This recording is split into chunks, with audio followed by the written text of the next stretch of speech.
Next topic है हमारा vapour pressure of liquid solution. Vapour pressure due to gas in liquid हम पढ़ चुके हैं हेनरी लॉ में।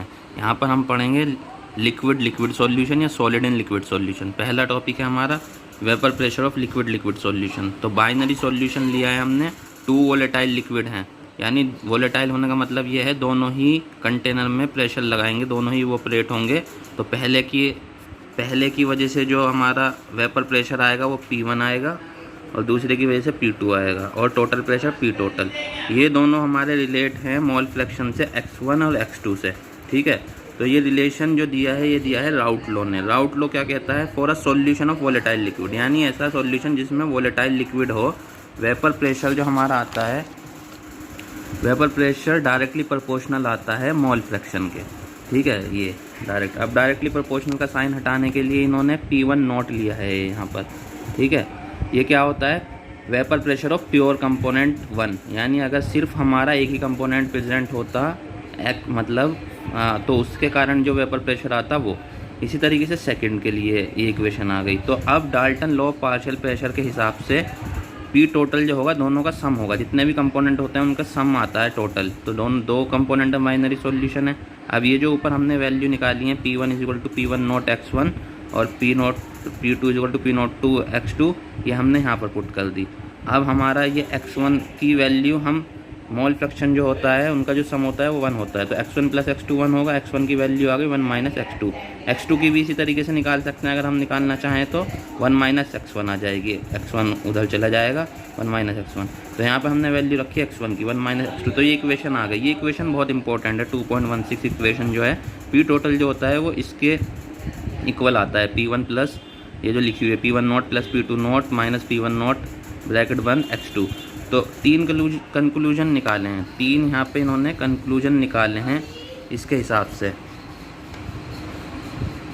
3 कंक्लूजन निकाले हैं इस इक्वेशन से। पहला कंक्लूजन ये है कि वेपर प्रेशर, जो टोटल वेपर प्रेशर है, उसको हम किसी एक मोल फ्रैक्शन से रिलेट कर सकते हैं। जैसे यहाँ पे x2 आ रहा है ना, यहाँ देख सकते हैं आप, तो P टोटल जो है सिर्फ एक के ही रिलेट कर सकते हैं मोल फ्रैक्शन, x1 से कर लीजिए या x2 से कर लीजिए। यहाँ पे इस इक्वेशन में x2 से रिलेट किया हुआ है, x1 तो इस इक्वेशन में पूरे में कहीं आ ही नहीं रहा है, ठीक है।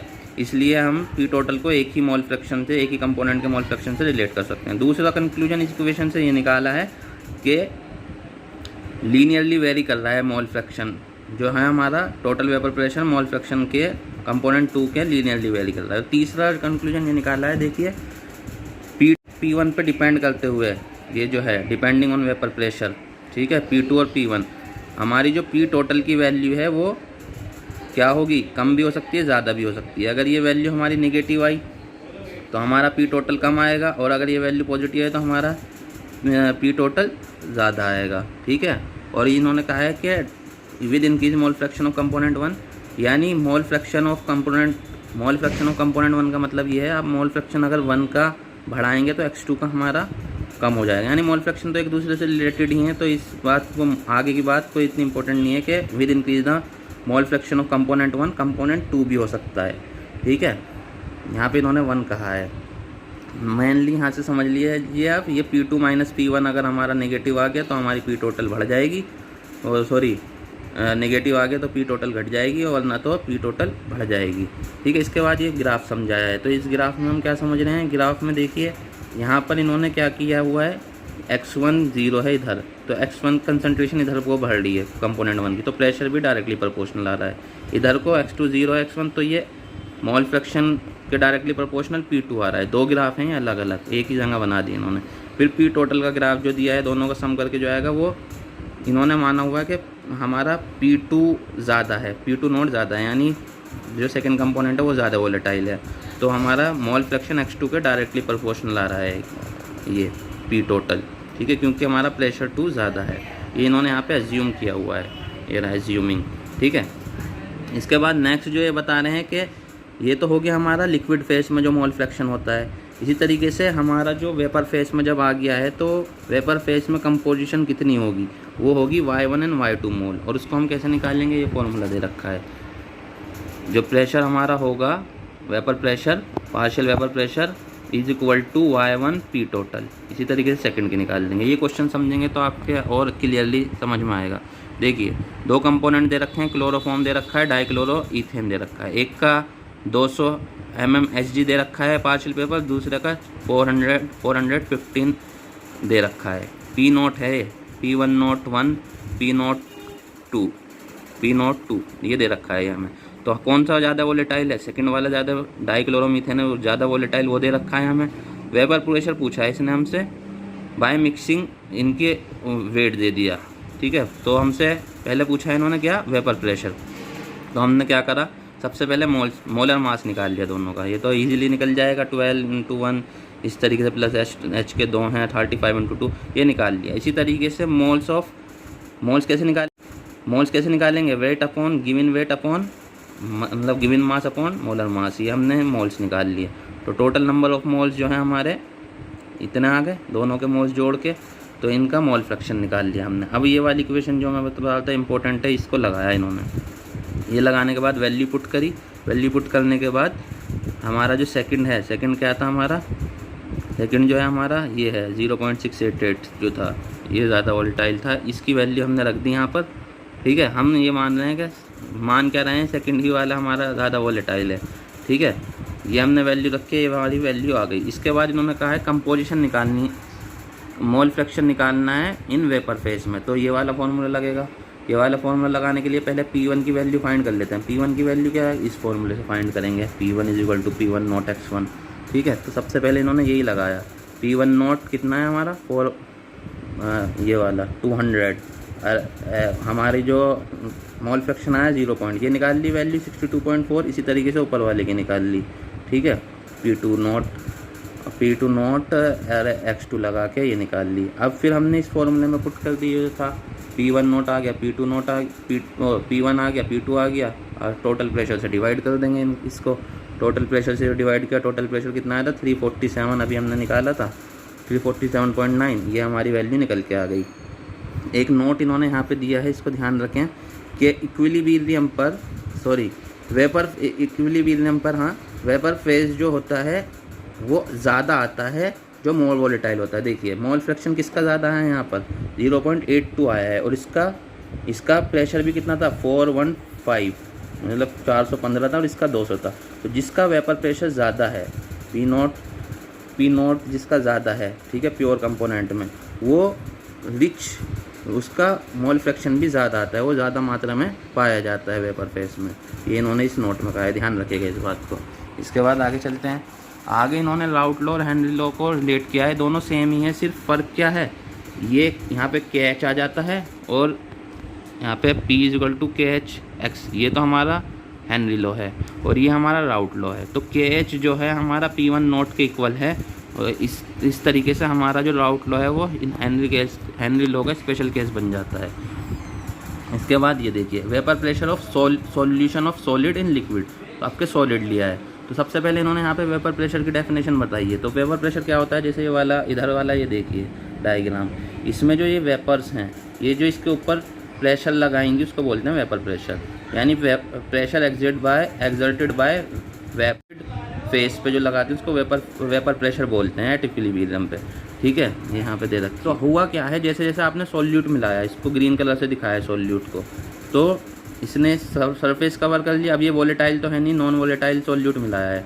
तो हुआ क्या है, जो पार्टिकल एस्केप कर लेते हैं उनकी संख्या जो थी, उनकी अमाउंट जो थी वो घट गई, तो वेपर प्रेशर घट गया। एक बात तो ये, और जब ऊपर से अब ये इस पर प्रेशर लगाएंगे तो सरफेस अवेलेबल नहीं है प्रेशर लगाने के लिए, तो वेपर प्रेशर घट गया है। ये दोनों बातें मैंने यहाँ पे शॉर्ट में लिख दी थी, आप समझ में नहीं आ रहा, पर बात मैंने समझा दी है कि वेपर प्रेशर क्यों घटा, क्योंकि एक तो एस्केप नहीं कर पा रहे पार्टिकल, तो वेपर प्रेशर वैसे ही घट रहा है, और दूसरा फिर प्रेशर जो लगाते हैं वो पार्टिकल की संख्या ही कम हो गई, तो यहाँ पे अवेलेबल सरफेस भी कम है, इसलिए वेपर प्रेशर घट गया है। इसके बाद नेक्स्ट इन्होंने क्या, ये राउट लॉ फिर दोबारा से बता दिया गया है। यहाँ पे ये बताया है इन्होंने कि वेपर प्रेशर जो घटेगा ना, जो सॉल्यूट की आप अमाउंट ले रहे हैं उस पर डिपेंड करेगा, उसके नेचर पर डिपेंड नहीं करेगा। जैसे कि एक मोल आप सुक्रोज 1 मोल ऑफ सुक्रोज ले लीजिए, या 1 मोल ऑफ यूरिया ले लीजिए। ठीक है, लगभग इनकी जो डिक्रीज़ करेंगे ना वेपर प्रेशर, वो सेम करेंगे, इनके नेचर पे डिपेंड नहीं कर रहा। ठीक है, इसके बाद क्या बताया इन्होंने यहाँ पे, इसमें इन्होंने ग्राफ बना के दिखाया है। इस ग्राफ में क्या बताना है, इस ग्राफ में ये जो ग्राफ है ये आपका सॉल्यूट जो नॉन वोलेटाइल सॉल्यूट मिला है उसका है। तो वेपर प्रेशर सिर्फ सॉल्वेंट के कारण आ रहा है, ये लीनियरली वेरी कर रहा है, ठीक है।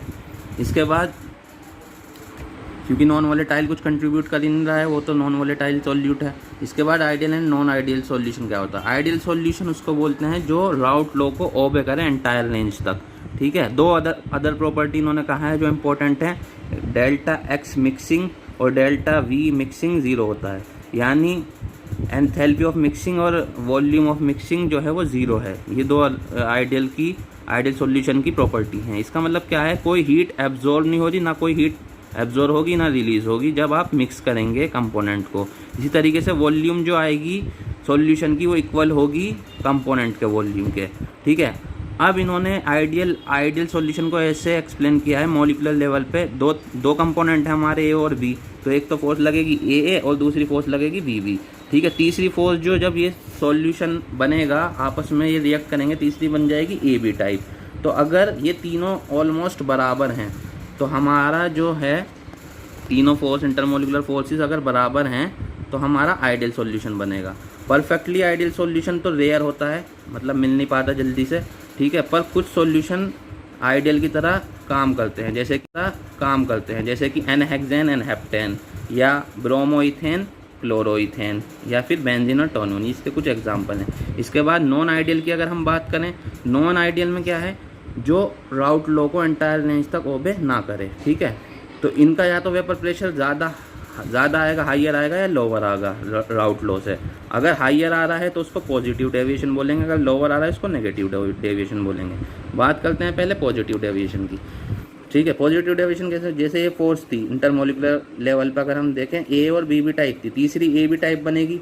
अब ए बी टाइप जो बनी है ये वीक बनी है, तो वीक जब बना है ये बॉन्ड, तो ये बॉन्ड ईजिली ब्रेक हो जाएगा और ए और बी ज़्यादा प्रेशर हमारा अप्लाई करेंगे कहीं पे, सॉल्यूशन पे, तो हमारा वेपर प्रेशर बढ़ जाएगा। इसका एग्जांपल इन्होंने यहाँ पे दिया है, इथेनॉल में एसीटोन मिला दिया। तो ये क्या करता है, इथेनॉल में हाइड्रोजन बॉन्डिंग है, उसका हाइड्रोजन बॉन्डिंग कुछ बॉन्ड तोड़ देता है और जो खुद बनता है बॉन्ड वो वीकर है इनके मुकाबले में, इथेनॉल और एसीटोन के मुकाबले में। दूसरा एग्जाम्पल इन्होंने यहाँ पर दिया है कार्बन डाइसल्फाइड और एसीटोन का। एसीटोन ही दोनों में लिया हुआ है, ईजिली है याद करने के लिए भी एग्जाम्पल, ठीक है। पॉजिटिव डेविएशन का दोनों केस में इथेनॉल और एसीटोन, और दूसरे में कार्बन डाइसल्फाइड और एसीटोन, ठीक है। इसके बाद नेगेटिव डेविएशन की बात करें तो ए और बी जो टाइप थी, इससे ज़्यादा स्ट्रॉन्ग बॉन्ड बन के आता है ए बी वाला। तो अब ये बॉन्ड ए बी जो बन के आया ये तो टूटेगा नहीं, ठीक है। होगा क्या, ए और बी एस्केप नहीं कर पाएंगे और पार्शियल प्रेशर नहीं लगा पाएंगे, तो आपका वेपर प्रेशर क्या हो जाएगा, डिक्रीज़ हो जाएगा, ठीक है भाई। जब वेपर ही नहीं बन पा रही, स्ट्रॉन्ग बनते जा रहा है। इसका एग्जांपल है ये क्लोरोफॉर्म और एसीटोन ले लिया, एसीटोन इसमें भी आ रहा है, या फिनॉल एंड एनिलीन ले लिया, ठीक है। तो इनमें जो बॉन्ड बन के आएगा वो ज़्यादा स्ट्रॉन्ग बनेगा। इसके बाद इन्होंने क्या बताया है, एजिट्रॉप। एजिट्रॉप क्या होता है, एजिट्रॉप क्या है, बाइनरी मिक्सचर है जिसके कंपोजिशन लिक्विड और वेपर फेस में सेम हो, ठीक है, और बॉयल होता हो कांस्टेंट टेम्परेचर पर, ठीक। और इनको फ्रैक्शनल डिस्टिलेशन से अलग करना पॉसिबल नहीं है। ये दो तरीके के होते हैं, मिनिमम बॉइलिंग एजिट्रॉप, मैक्सिमम बॉइलिंग एजिट्रॉप। जो राउट लॉ से लार्ज पॉजिटिव डेविएशन दिखाएगा वो मिनिमम बॉइलिंग एजिट्रॉप बनाएगा। जैसे कि एग्जांपल के तौर पे इन्होंने यहाँ पे लिया है इथेनॉल एंड वाटर, ठीक है। तो जब इसको हमने फ्रैक्शनल डिस्टिलेशन से अलग किया, 95% तो अलग हो गया, 5% रह गया, और ये जो 5% बना यही हमारा मिनिमम बॉइलिंग एजिट्रॉप है। अब ये फर्दर अलग नहीं हो पाएगा। इसके बाद लार्ज नेगेटिव डेविएशन अगर शो करे वो मैक्सिमम बॉइलिंग एजिट्रॉप बनाएगा। इसका एग्जांपल है नाइट्रिक एसिड एंड वाटर। अब ये एग्जांपल है, इस एग्जांपल को आप बिल्कुल ईजिली कर सकते हैं, जैसे हमने एक किया था अभी पीछे, हमने किया था एक क्वेश्चन किया था अभी ये वाला, बिल्कुल सेम इसी तरीके से आपको सॉल्व करना है और ये ईजिली आपका आ जाएगा। Thank you very much.